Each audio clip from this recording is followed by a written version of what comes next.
Howdy, howdy, howdy, ladies and gentlemen, here on M Cubed. Of course, I'm Schmook. Hope everyone had a good holiday. I know we talked the day after Christmas, but we just had a new year. Happy New Year. 2024. Crazy, right? I mean, it's time just comes and goes nowadays, huh? But that's all right. We've been getting some content finally, right? Just a little bit, and then we're about to have another piece of content here on the horizon. So it's been nice. It's been nice.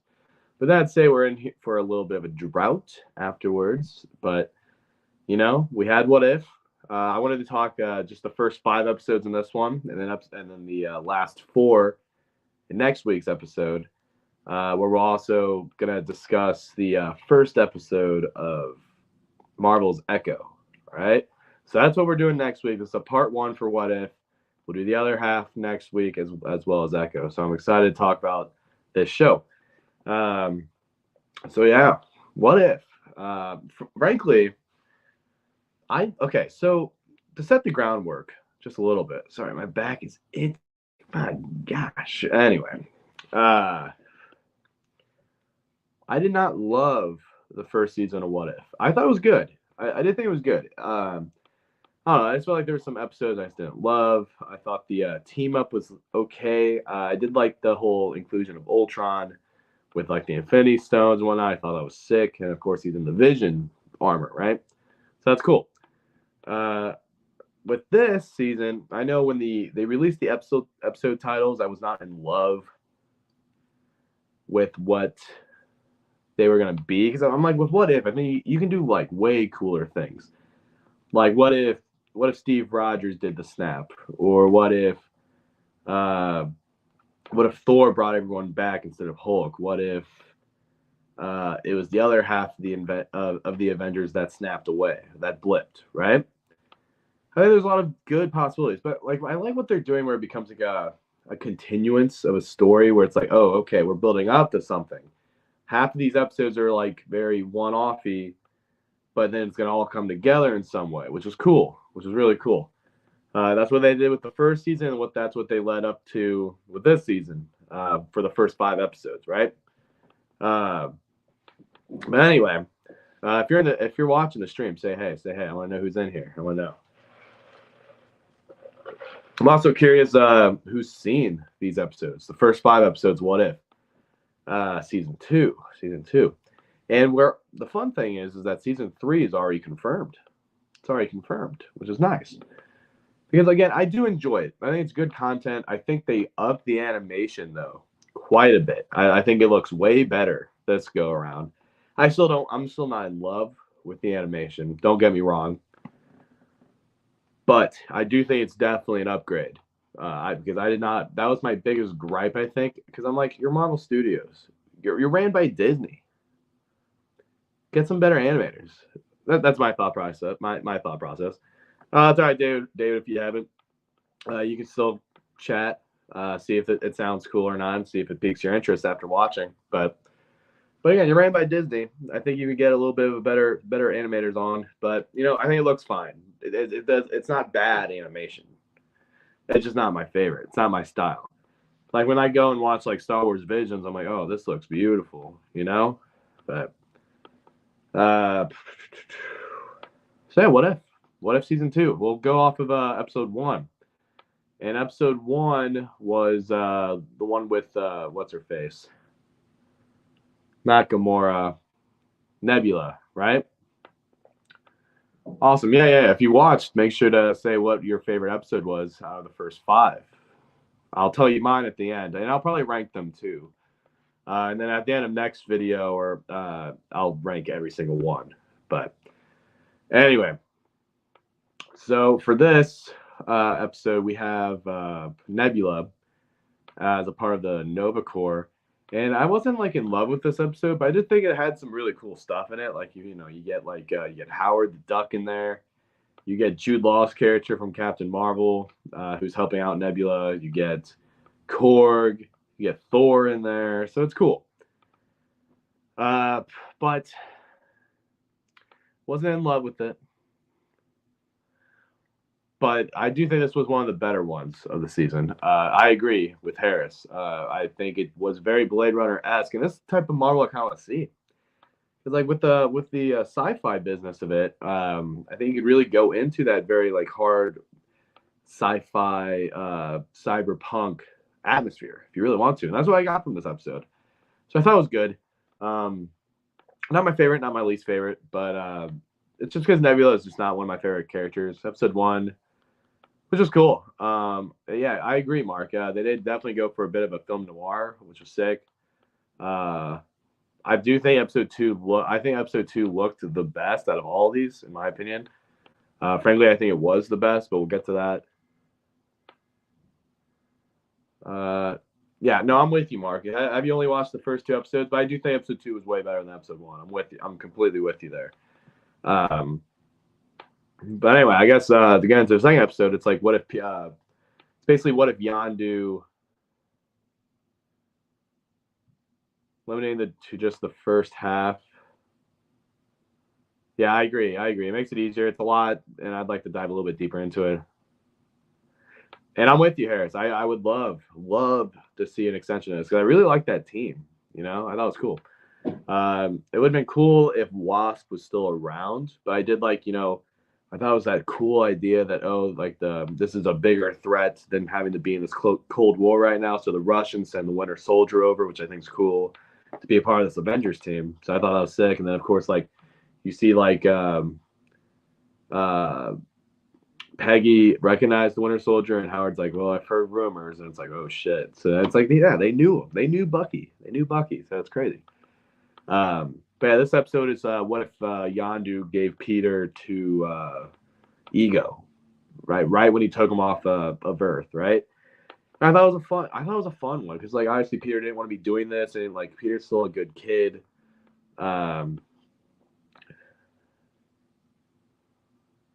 Okay, so the one you're talking about, Mark, that's gonna be the first episode we talk about next week. That's episode 6. We're only going over episodes 1 through 5. Yeah, and I'm with you there. I like the idea of Quill and Wasp, like Hank adopting Peter. I'm for it. And then Quill would probably be the Scott in the future and become Ant-Man, which is cool. I really fuck with that idea. So I think that'd be a fun future what if, where like it's a sequel to this, but it's Peter and Hope as Ant-Man and the Wasp. I would really enjoy that. But yeah, I just think this was probably honestly like that's a little bit of a spoiler. I do think this was my favorite of the episodes. Yeah, no, you're right, Harris. But yeah, we'll talk about that episode next week. But yeah, out of these first 5, episode 2 is by far my favorite. I think it was just cool. It was cool to get like a pseudo Avengers movie where they have to deal with Ego, the Living Planet, as the main villain. I think that's sick. That's fun. And especially in that 80s, 90s setting. Love it. Love that. Episode 3 was that the Happy Saves Christmas, or was that episode 4? Because episode 3 was that, or was the oh, thanks, buddy. All right, so this was the Happy Hogan one. Okay, perfect. I didn't know if it was 3 or 4, but anyway, this one was good. I could have done with a bit more of the original Avengers because I think they were some of the best parts. And it's nice because you have Ruffalo coming back, the voice. You have what's his face, Jeremy Renner as Hawkeye. Which was cool about these episodes, you get a lot of the original actors to voice their characters again. Because you have Jon Favreau voicing Happy. I'm pretty sure they had what's his face. God, I don't know how I'm blanking on Hammer's name. I love the actor too, so I hate that I'm blanking. Shoot, he's great in 3 Billboards. Fuck. Hate that I can't remember his name. I really like this actor, but it was cool. I think they brought him back too. Yeah, Sam Rockwell. Thank you, Harris. Thank you. I love Sam Rockwell. So brain fart, right? But yeah, it was cool. I thought it was fun. It was fun that it was obviously like a hugely inspired by Die Hard. episode, and Die Hard is one of my favorite movies of all time. Not just a Christmas movie; it's one of my favorite movies ever. So it was fun to get that aspect, because obviously you have like when Rockwell is yeah. No, I'm with you, Harris. I don't know why I was blanking, man. I don't know why, but it is what it is. Because I really love Rockwell's work, but I would love them to actually bring him back to the MCU, because like seeing him in this, I think this would have been a fun like actual like instead of What If, I would have loved this as like a nice little special presentation, one off like pseudo short style film Avengers movie. I thought that would have been sick. Just as a big homage to Die Hard, I would have loved it. But it still works in this format. Don't get me wrong, but I think that would have been cool. Because one of my biggest like ideas is like if I was Marvel, I'd just do a special presentation Avengers movie. Like have it be like an hour long. I I love that time frame of the Avengers being together, and like there's still Avengers Tower. So I would set it at Avengers Tower. Basically do this, but they're just having a nice little dinner together, kind of like the shawarma scene, but they're just having dinner at Avengers Tower, and there's a scroll among them, so it becomes like a Clue scenario, and I think that'd be a fun little one-off movie. But I don't work there, so I just think that would be cool. But whatever.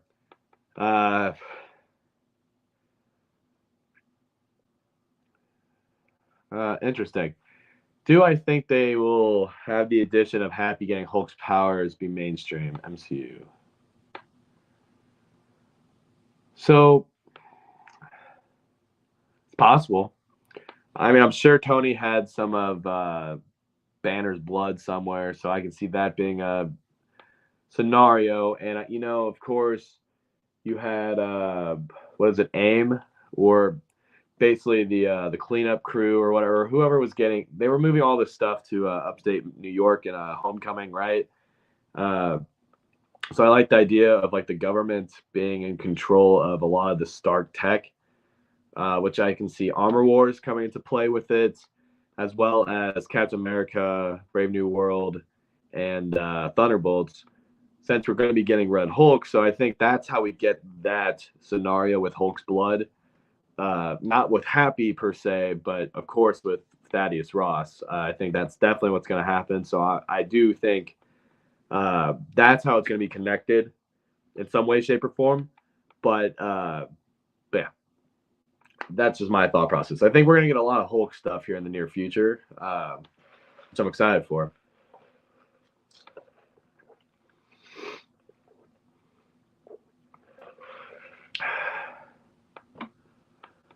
So let's see. But yeah, I did love all like the fun Die Hard stuff. Like you have Happy in the air ducts. You have when Justin Hammer's like falling to his like death, like Hans Gruber. But of course, Happy grabs him. Thought that was cool. Again, not my favorite episode, but I thought it was fun. I did really enjoy it.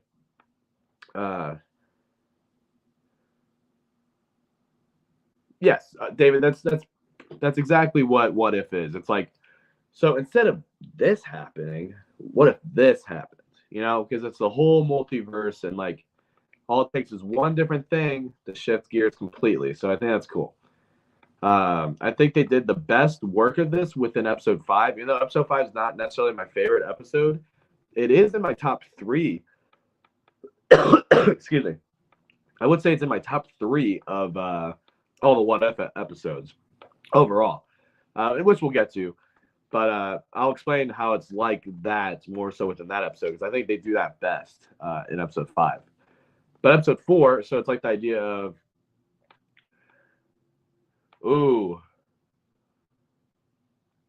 Harris, that's a great question, because we're about to get into episode 4, right? I really enjoyed episode 4 because I really enjoyed the idea of what if Tony Stark went on Sakaar instead of Thor right after the Battle of New York, right?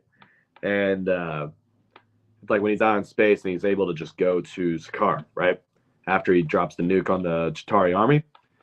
And then it gets to a point like, let's have a race instead of having these challengers fight each other, like what we see with Hulk versus Thor and Thor Ragnarok, right? Which was cool. That was cool to add more lore to that planet, that they have like these races. It gave me a lot of pod racing vibes. Don't get me wrong.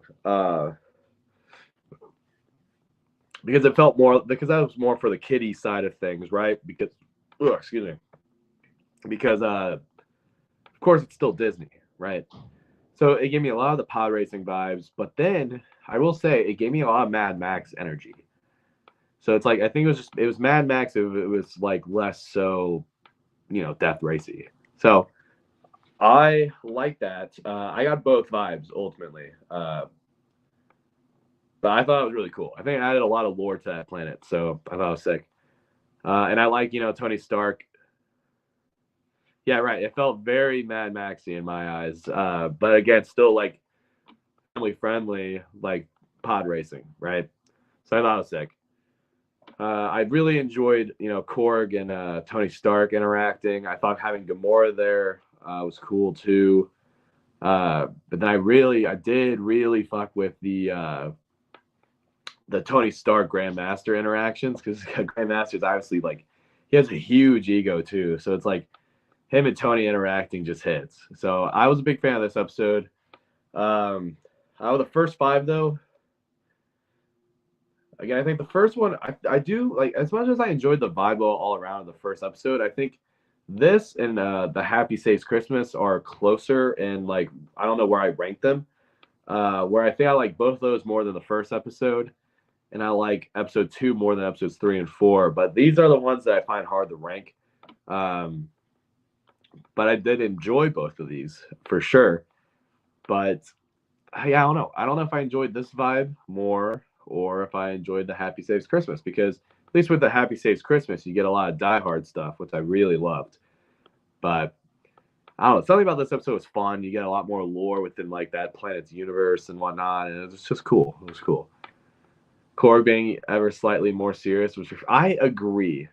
I agree. It was good to see that different side the Korg. Yes, he was still, a little goofy. Of course, it's Korg, right? But yeah, you're right. Yeah, it was slightly more serious. I think that was good to see, because I don't think everything needs to be so completely jokey within the universe. I think that's what's made a lot of people turned off to the MCU. Like, I know it's made me a little bit more turned off to it because, yeah, Ragnarok was fun, but then like with Thor: Love and Thunder, it's like so in your face with humor, and I'm like, this sucks. Uh, where it's like I want to go back to Winter Soldier style of MCU, where it's like, yeah, you have little hints of humor in there, but it's a very serious movie, and that's why Winter Soldier is one of my favorites within the entire MCU. Yes, I'm with you, Harris. Like he is. He's like a Hulk creature or a Thing creature, like he should be able to be more of a badass. So, oh, I'm with you, man. I loved seeing Winter Soldier episode 2. To go back to episode 2 a little bit, I wanted to hit on this. I like that they were able to kind of, without even Steve, they were able to break through to Bucky when he was about to kill Peter Quill, and they will see the goodness and humanity in that moment was awesome. So Winter Soldier was awesome in episode 2. He was my favorite part of that. It's also cool to see Ben Foster as Goliath. So that I really enjoyed that team as a whole because it was sick. Okay, I guess we got episode 5. So episode 5. So to go with David, so because he had that question of like what if is about, right? So what I really enjoyed about this episode, it's kind of a sequel to the very first episode we ever got to What If, which we don't really get. But you get to see Peggy after she's frozen for all this time and now in the modern world. So you get her being at the Battle of New York. So it was like you got 3 movies into this one episode, which was cool. Except with Peggy Carter as Captain Carter instead of Steve Rogers, right? So you get the first Avenger episode, which is the very first episode of What If. Then you get this episode, which goes over the first Avengers movie. Then you get the Winter Soldier and you get Black Widow all into one, which is really cool to see. Because her and Natasha have a really strong relationship. These are like 2 badass women together fighting, saving the world. And then you get those Winter Soldier elements because Steve Rogers is still alive, the Hydra Stomper, but he's been like hypnotized or whatever by the can't remember the name, but those who trained Natasha, right? The Red Room.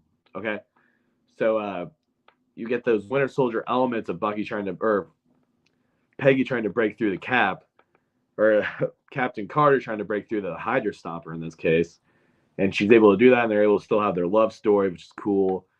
And then I love there's one moment where it's just a little bit of a flip effect where you see Bucky as this older man who's just like an agent within Shield talking to Steve, and I'm like, that's cool to see Bucky at this point in his life where he's never become the Winter Soldier. It was awesome. Big fan of seeing that.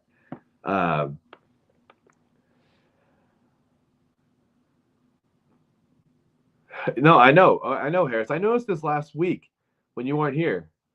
Do you think it was the thumbs up? I don't know what does it, but I've noticed it too. So I agree. I kind of figured you were doing it, but I know you weren't here last week, so I was a little bit confused. But for some reason, I like it. If I say like, does it do it? No. I don't know. Let's see. What do you say, Mark? Ooh. Sorry, guys. A little snotty. Should have grabbed a tissue. I don't think I have any up here, but I don't think I have any showing. But ugh. Let's see. See, I think that would be interesting, Mark. I think it would be really cool if they could somehow get the with the what if that you can actually incorporate like Star Wars stuff. I think that'd be sweet. I even want Disney to just make a what if, so a version of this what if, but it's Star Wars what if. I think that'd be sick. Like you can do the same idea but within the Star Wars universe, and then maybe you can cross them together. I think that'd be an awesome idea. I'm with you there, man. No, I'm with you, Harris. I think it would be cool. I just don't know how I did it before because it just bam. Yeah. No, but I'm with you, Mark. I do think that'd be a sweet idea because I mean, with it just being multiversal, whatever, it's fun. They did Marvel Zombies, and they're doing a Marvel Zombies TV show, which is supposed to come out this year too. So we'll see. We'll see. Maybe they will incorporate some Star Wars stuff. So I guess I'm curious if you've watched all these episodes. Which one's your guys' favorite? I'm gonna rank them, and then I'm gonna have to head out. But yeah, Harris, we'll definitely try to figure that out. And I'm because I want to know. I don't know how I did it. I did it a lot last week too.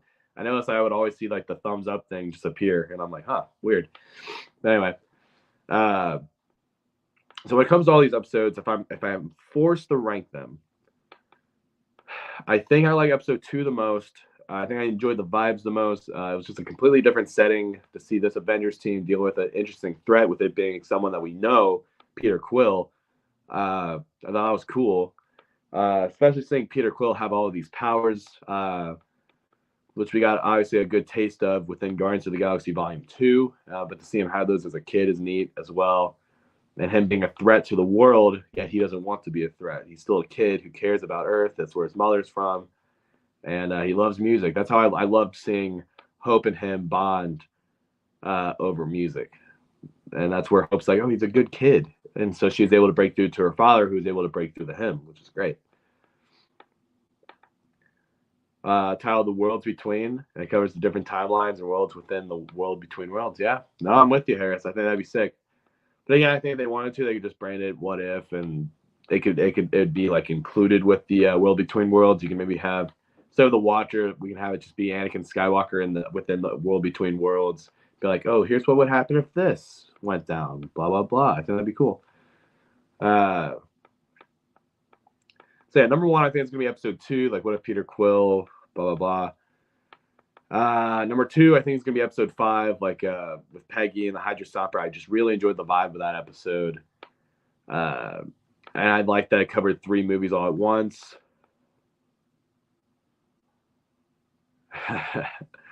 That's interesting, for sure. I think that's too much for Marvel to do, to them to include Star Wars and the Doctor and whatnot. I mean, it's a neat idea. I do like that. I do for sure like the idea of combining the Avengers and X-Men throughout different multiverses to fight some big multiversal threat within What If. I mean, it'd be sick.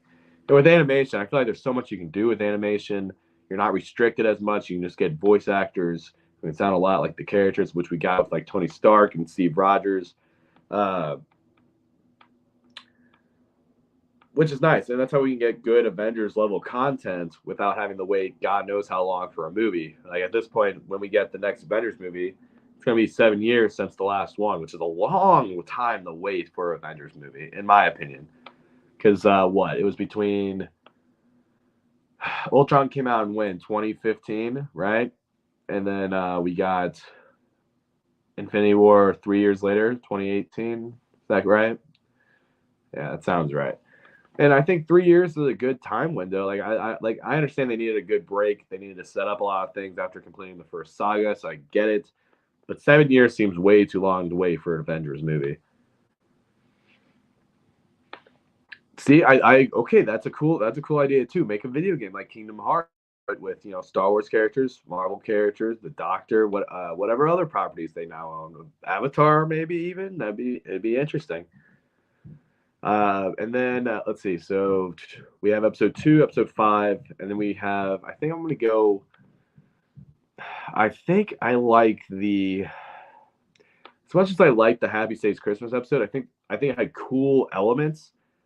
I think there were parts in the episode I'm just like, it's a little boring. Like when Happy's like right before he gets the Hulk blood, like it's just him in the air ducts, and then like there's some guys trying to break in and whatnot. I just think it was a little slow pace and not. I wasn't completely entertained the entire time. But again, I love seeing Hammer. I love seeing all the original Avengers again. But I think I'm going to give a slight edge to episode 4, which is the Tony Stark meets the Grand Master. I think gives it a slight edge because I loved a lot of those interactions. I thought the racing scene was a lot of fun. So I'm going to go. So it's episode 2, 5, 4, 3, and then I think 1's my least favorite, even though I did think it was a good episode. So overall, I have enjoyed What If.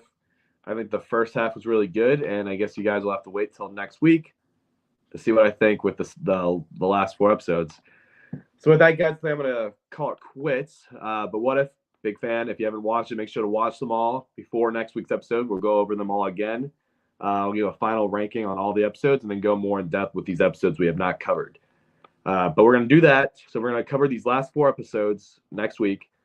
It might have to be next Tuesday again. I'll have to let you guys know. It just depends because I would like to be able to watch the first episode of Echo for sure before I can do the show since it comes out the 9th. So it comes out a week from today. So that's why that might be the reason why I might wait till next Tuesday and then try to watch the first episode before I do this, because I want to be able to talk about if after watching the first episode I want to watch the rest. But I'll still probably watch the rest and tell you guys what I think.